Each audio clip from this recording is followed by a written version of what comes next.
నమస్తే అన్న, అందరికీ నమస్కారం. ప్రస్తుతం కువైట్ సోషల్ మీడియాలో ఒక పోస్ట్ అయితే వైరల్గా మారుతూ ఉందన్నమాట. అలాగే కువైట్ దేశం బయట ఉన్న ప్రవాసులు వెంటనే తిరిగి రావాలని చెప్పేసి కువైట్ ప్రకటించినట్లయితే వార్తలు వస్తూ ఉన్నాయి. నిజానికి కువైట్ అధికారులు ప్రకటించిన విషయాన్ని మీకు ఈ వీడియోలో తెలియజేస్తాను. ఇప్పటికిప్పుడు రావాలంటే కానీ మాకు ఇబ్బందులు వస్తాయని చెప్పేసి కొంతమంది భావిస్తూ ఉన్న నేపథ్యంలో అసాధారణ పరిస్థితులు మరియు ఆరోగ్య సంరక్షణ సేవలకు అంతరాయం కలగకుండా కొనసాగించాల్సిన అవసరాన్ని ఉటంకిస్తూ ప్రస్తుతం విదేశాలలో ఉన్న తమ ఉద్యోగులు తిరిగి విధుల్లోకి రావడానికి అవసరమైన చర్యలు తీసుకోవాలని చెప్పి ఆరోగ్య మంత్రిత్వ శాఖ కోరింది.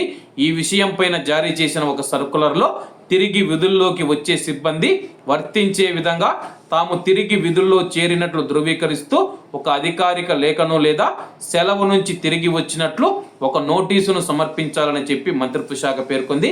ప్రస్తుతం కువైట్లో మనం చూసుకుంటే కానీ అత్యవసర ఎమర్జెన్సీ పరిస్థితులు అయితే ఉన్నాయన్నమాట.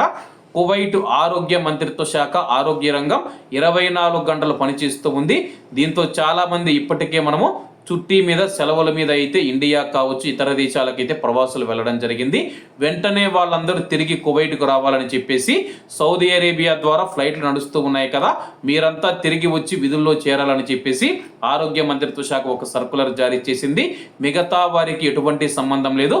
కేవలం కువైట్ ఆరోగ్య మంత్రిత్వ శాఖలో హాస్పిటళ్లలో కానీ లేకపోతే క్లినిక్లలో కానీ ఎవరైతే ఆరోగ్య మంత్రిత్వ శాఖకు సంబంధించిన కార్యాలయాలు ఆఫీసుల్లో పనిచేస్తూ ఉన్నారో వారందరూ తిరిగి విధుల్లో చేరాలని చెప్పేసి ఆరోగ్య మంత్రిత్వ శాఖ ఒక సర్కులర్ జారీ చేసింది.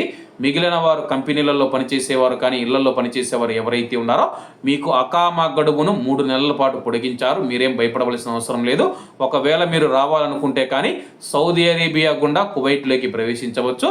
కాబట్టి అందరూ బాగుండాలి, అందులో మనం ఉండాలి. అందరికీ నమస్తే అన్న, జై హింద్.